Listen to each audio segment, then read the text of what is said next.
We're all the way back at the baseline now, and this is where the rubber really meets the road, because we're going to begin hitting on the rise with the ball actually coming towards us.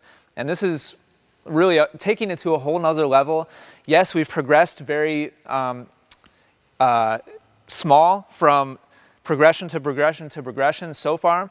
This one is really taking the biggest jump, and there's just not a whole lot of ways to minimize that jump between tossing to yourself, which is quite simple, and actually receiving a feed.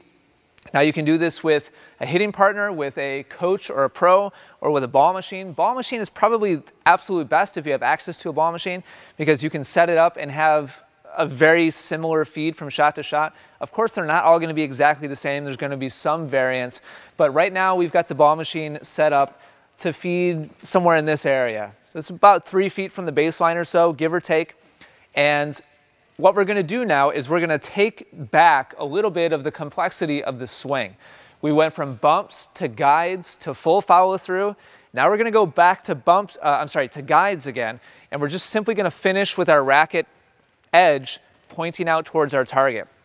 So we're not going to make a full swing here.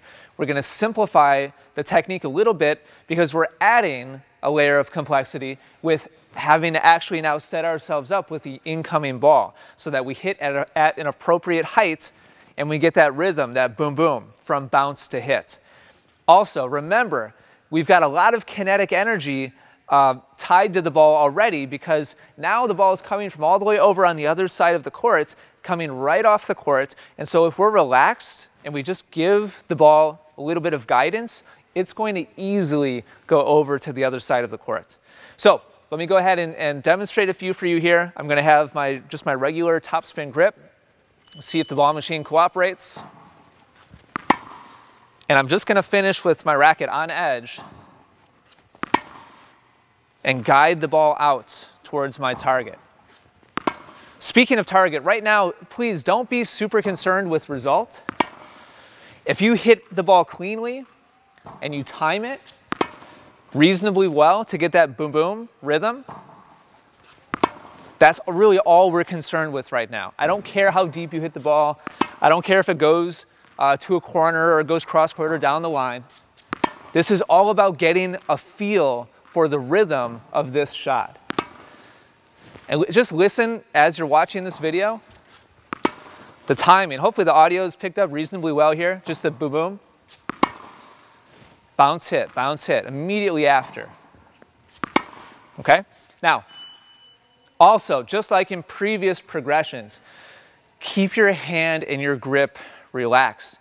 You need that feedback from contact to be able to make adjustments with how you're positioning yourself, how you're judging the incoming ball. That's the big variable that we're adding now, is the judgment of the incoming ball. Another big variable that we're adding is the timing of our swing. This is important to realize and comprehend and make account for this. You're beginning your swing before the ball bounces, okay? You're making contact immediately after it comes up off the court, which means if you're taking a regular backswing and dropping and hitting, your motion is starting before the ball actually lands. So you're kind of having to tell the future a little bit as far as where the ball is coming in, how it's going to bounce, exactly what height we're going to make contact at. Make that setup as the ball is coming, and then begin your swing as the ball is landing. Your racket should already be moving smoothly and calmly. Just watch one or two more.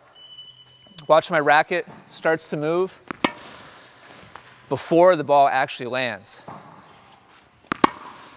so that we can get it there right as it's coming up off the court. If you wait until the ball lands to do the whole thing, then you will be very rushed. And that type of swing, trying to do the whole thing all at once, is a really common occurrence at your local courts, where an opponent hits a really deep shot and the response is it's like position, and then all of a sudden the player tries to go through their entire forehand or backhand motion. They're extremely rushed, and the resulting shot is either a miss or a shot that's not very effective. Part of the trick of getting good at this is learning when to begin your swing and timing it so that you can remain calm and relaxed and smooth with your technique, but still take the ball early without being rushed. And that takes a little bit of practice mentally and certainly physically to get the feel and the rhythm of what that timing is like. Now we're going to continue